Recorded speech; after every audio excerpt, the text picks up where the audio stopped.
The room went silent the moment he stepped inside. It wasn't because he wore a $1,000 tailored suit, or because the Rolex on his wrist glimmered under the airport lights.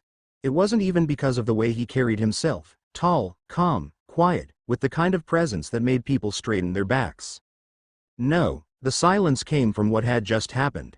Just minutes earlier, he had been shoved aside, told, "Sir, this seat is reserved for VIP guests, not for regular passengers like you."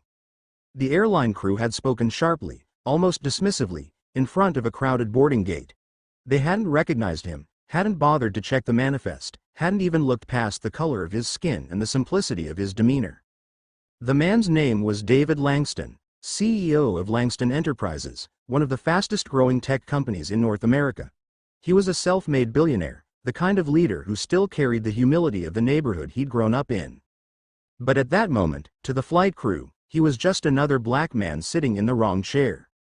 David had been traveling for hours, connecting flights from London to New York, then New York to Toronto. He was exhausted, yet patient. When he checked in, the airline upgraded him, standard procedure for VIP travelers of his stature. His boarding pass clearly said first class. But as he lowered himself into the plush leather seat in the waiting lounge, a uniformed attendant frowned and stormed toward him. "Excuse me, sir, this section is for our premium guests only," she said loudly, as though he were hard of hearing. "You'll need to move to the regular waiting area." Heads turned. People whispered. David lifted his pass and spoke gently, "Ma'am, I believe this seat is for me." The attendant didn't even glance at it. "Sir, please don't make this difficult." When he didn't move immediately, two more staff members approached. Within minutes, he was escorted, no, practically pushed, out of the lounge. The humiliation hung heavy in the air. A few passengers shifted uncomfortably. Some looked away, pretending not to see. Others smirked, as if the scene had confirmed some hidden prejudice. David said nothing. Not yet. As he stood outside the lounge, suitcase by his side, David's mind wandered briefly to his childhood. He remembered his mother working double shifts, his father fixing old cars in the driveway. They taught him dignity was not in how others treated you, but in how you chose to respond. "The world will not always recognize your worth," his mother used to say, "but son, never let that strip you of who you are." That wisdom kept him calm, but inside, he felt the sting. Not for himself, he could endure it. But for every young man or woman who might one day face the same dismissal without the power to respond. Minutes later, the boarding announcement began. David walked toward the gate, his boarding pass ready. The same attendant spotted him again. "Sir, economy class is boarding later. Please step aside."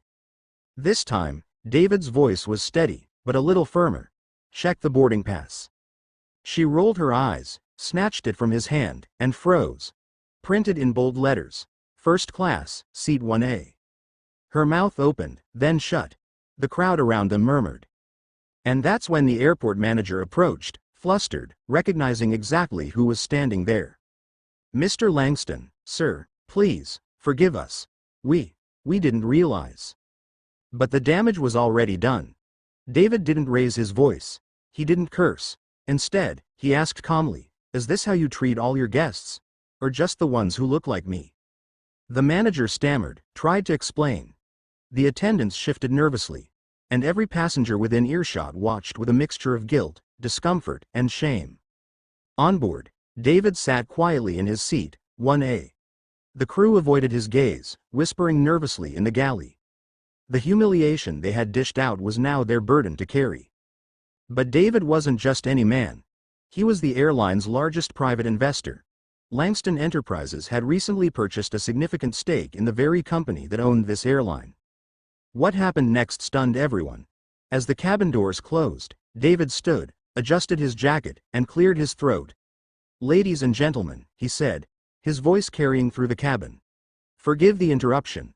I'd like to share something before we take off." The passengers quieted. Even the flight crew froze. "My name is David Langston. Some of you may know my company.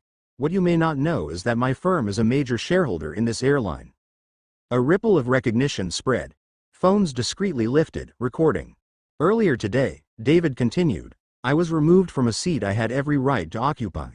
Not because of policy, not because of procedure, but because of assumption. Because of prejudice. And it happened not once, but twice. He paused, scanning the cabin. His voice never wavered. Leadership is not about profit margins or stock prices. It's about people. And when people in positions of authority use that authority to humiliate rather than uplift, they fail not just the individual, but the entire organization. The silence was absolute. David turned toward the crew.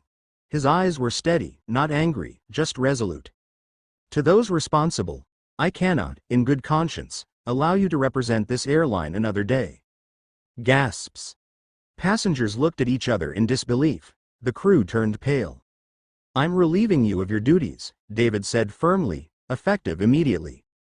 The captain himself stepped out of the cockpit, confusion written across his face. Sir, Mr. Langston, surely this can be handled later. David shook his head. No, this needs to be seen, felt, and understood now. Accountability delayed is accountability denied. The crew members who had confronted him stood frozen, their faces drained of color. The passengers murmured, some even applauded quietly. But then came the twist. David took a deep breath and said, I do not take pleasure in ending anyone's employment. But actions have consequences. Still, I believe in second chances. He looked directly at the crew. You can choose to walk away today, or you can choose to stay, under one condition. That you commit to seeing every passenger as worthy of dignity, regardless of appearance, background, or status. The attendants' eyes filled with tears. The arrogance was gone, replaced by humility.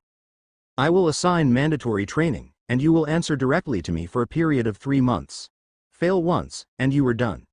Succeed, and you keep your jobs, and perhaps earn back your pride. The cabin erupted in applause. Not because a powerful man had flexed authority, but because he had chosen compassion over destruction. As the flight leveled high above the clouds, one of the attendants quietly approached David. Her hands trembled as she whispered, I'm so sorry, sir. I judged you before I even looked at you. That was wrong. David studied her face. She couldn't have been more than 24, barely starting her career. We all make mistakes, he said softly. The question is, what do we do after? She nodded, tears sliding down her cheeks. I'll do better. David placed a hand over hers, briefly. That's all I ask. Across the aisle, passengers watched, some wiping their own eyes. It wasn't just about a man and an airline crew anymore. It was about every moment in life where dignity was denied, and the choice, always, to either perpetuate it or break the cycle. Hours later, when the plane touched down in Toronto, passengers filed out one by one. Many paused to shake David's hand, thanking him, not just for what he did, but for how he did it. By the time he stepped off the plane, his phone buzzed nonstop with messages. Clips of his speech had already gone viral. Social media was ablaze with praise, not for a billionaire who fired people, but for a leader who reminded the world what true leadership looked like. David Langston walked through the terminal, head high, heart steady. He wasn't thinking about headlines, or even the airline's stock price. He was thinking about the next young man, the next young woman, who might sit in a chair they didn't belong in, and how the world might treat them differently because of what had happened today, and that was enough.